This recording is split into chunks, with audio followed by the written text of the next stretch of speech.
Bonjour à tous et bonjour à toutes. Quelques versets d'Hébreux 4 aujourd'hui pour méditer la parole de Dieu.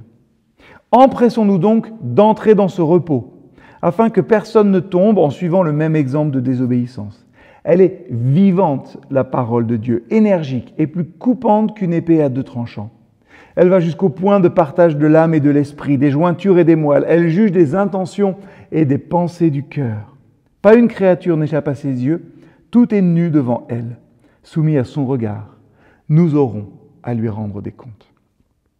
Pourquoi lire la Bible ? C'est le titre de cette méditation et vous aurez sans doute bien des raisons. Certains sites internet en dénombrent plus de 14. Laissez-moi aujourd'hui vous en donner une de raison et peut-être que vous l'ajouterez à votre liste. La parole est vivante, agissante, tranchante, coupante, nous dit l'Épître aux Hébreux. Rencontrer la parole, c'est rencontrer le Dieu vrai. Un Dieu qui engendre. Et l'engendrement fait naître dans nos vies à la nouveauté, à l'autonomie, à la singularité, mais aussi, le texte le dit, au repos. Ce qu'on recherche tous bien souvent. Mais quel repos ? Et l'auteur de ce texte montre qu'il entend ce repos en un sens tout spirituel. C'est la communion vivante avec Dieu sans laquelle l'âme ne peut pas trouver le vrai repos.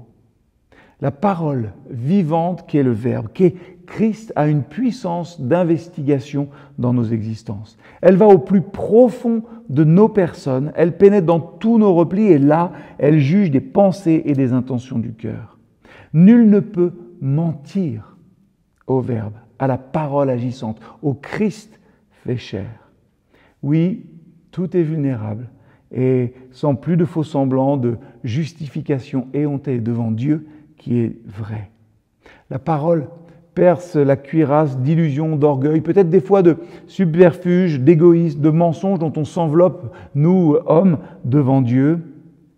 Et elle a cette possibilité de nous donner le vrai repos. Pourquoi ? Parce que la parole vraie et vivante amène l'âme devant Dieu, où elle se trouve, c'est vrai, nue, découverte, dépouillée de tout, se jugeant elle-même comme Dieu la juge. Ce jugement de Dieu auquel nul ne peut échapper est un nouveau motif à l'appui de l'exhortation d'Hébreux 4, verset 11, nous amener au repos. C'est pour nous amener au repos que Dieu agit ainsi.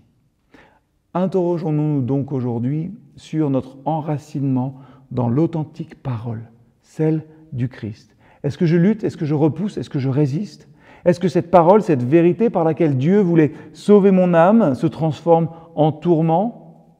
Je prie en tout cas que chacun et chacune d'entre vous, vous trouviez en Christ et sa parole enracinement et repos. À bientôt.